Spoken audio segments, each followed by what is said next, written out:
gas, shipping, food.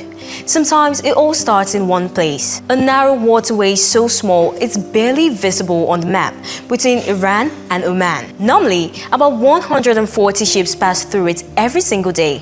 But right now, the shipping traffic through it is collapsing. Thousands of vessels are stranded and all has surged past $100 a barrel. Welcome to the Strait of Hormuz. Now you might be wondering, why does this tiny place matter so much? At first glance, the Strait of Hormuz doesn't look like much.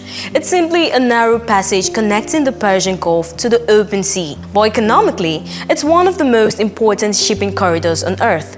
Nearly all the oil exported by Saudi Arabia, Iraq, Kuwait, the UAE, Qatar, and Iran must pass through the single route. Roughly 20 million barrels of oil move through Hormuz every day. That's about 1/5 of the world's oil supply.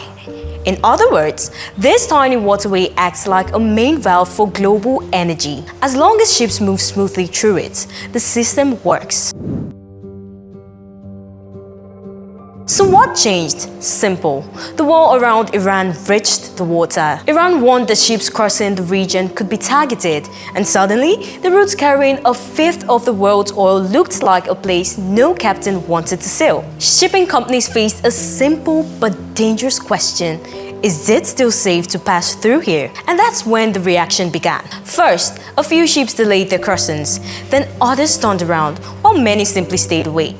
That change quickly showed up in the data. As tensions escalated, that number began collapsing. Some days, only single-digit numbers of ships were crossing. One of the busiest energy routes on Earth, suddenly going quiet. Across the region, maritime authorities say around 3,000 vessels and 20,000 seafarers are now stranded, waiting for the crisis to ease. And the consequences go far beyond the strait. There are very few alternatives. Saudi Arabia can send some oil west through pipelines to the Red Sea. The UAE has another pipeline that bypasses the Gulf, but together, they carry only a fraction of oil that normally moves through Hormuz. So when this corridor slows, a huge share of global energy supply becomes vulnerable.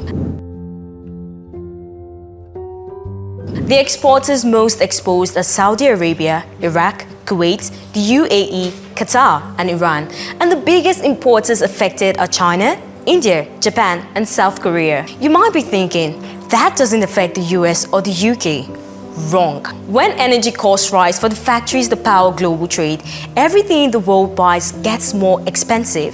Cars, electronics, food, shipping, everything. Which brings us to the question markets are now asking. How high could oil go if this crisis gets worse? The answer is already showing up in the numbers. Oil has surged past $100 per barrel, up from $65 weeks ago, the highest since 2022. Brent crude jumped above $106. US crude climbed past $105. At one point, prices even spiked towards $119 as traders scrambled to reposition, which raises one final question. If oil keeps climbing, how much more expensive could everyday life become? Stay tuned for more updates only on Pan Finance.